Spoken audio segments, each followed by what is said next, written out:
my dear readers, listeners, and of course, friends. Picture this, if you will.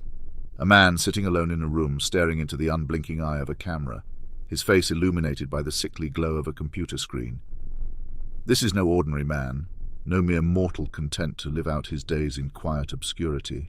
No, this is a man with a mission, a man with a message, a man who has taken it upon himself to be the voice of reason in a world gone mad.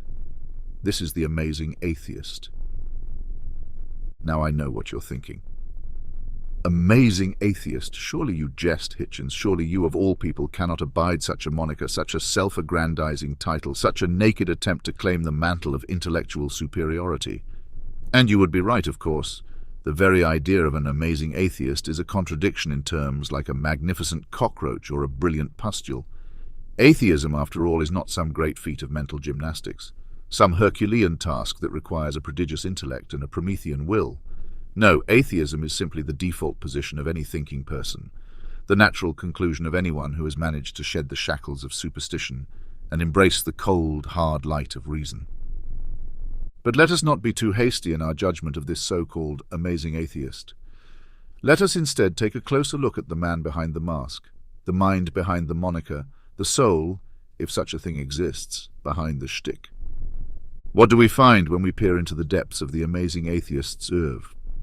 What great truths, what profound insights, what earth-shattering revelations await us in the vast repository of his video library? Surely a man who has taken it upon himself to be the standard-bearer of atheism, the champion of free thought, the emperor of unbelief, must have something of value to offer the world, some nugget of wisdom that will make us all sit up and take notice. Alas, dear reader, I fear we will be sorely disappointed. For what do we find when we plumb the depths of the amazing atheist's work? What great thoughts, what incisive analyses, what biting critiques of the religious mindset do we uncover? I'll tell you what we find.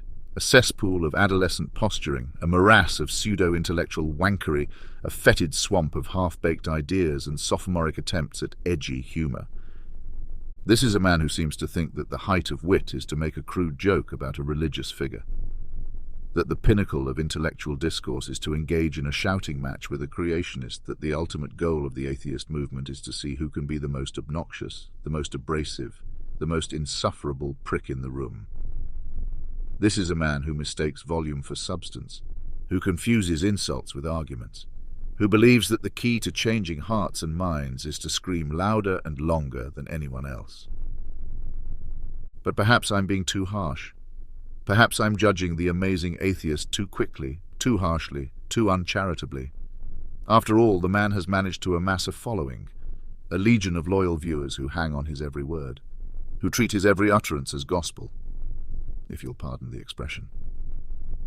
Surely there must be something to his appeal, some quality that sets him apart from the rest of the godless rabble, some secret ingredient that makes him so amazing.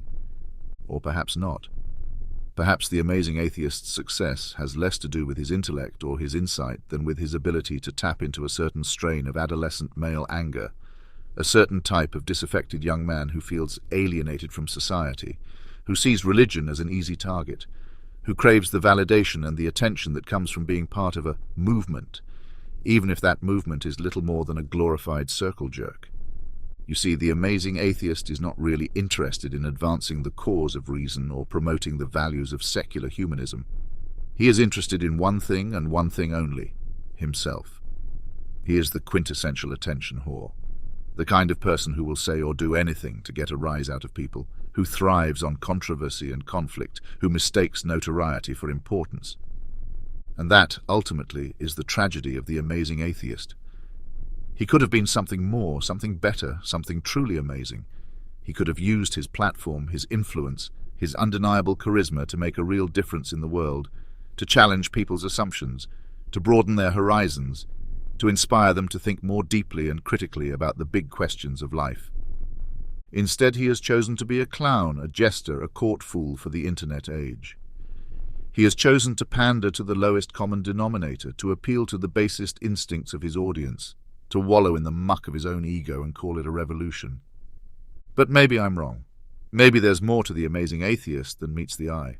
Maybe beneath the bluster and the bravado, behind the posturing and the performance art, there lies a genuine intellect, a searching soul, a man who is grappling with the same existential questions that have haunted humanity since the dawn of time. Maybe, just maybe, the amazing atheist is not a lost cause, not a hopeless case, not a cautionary tale of what happens when atheism meets narcissism.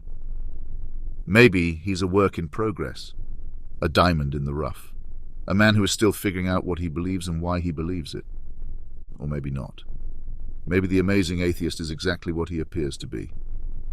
A shallow, self-absorbed, intellectually stunted man-child who has mistaken his own ego for the voice of reason.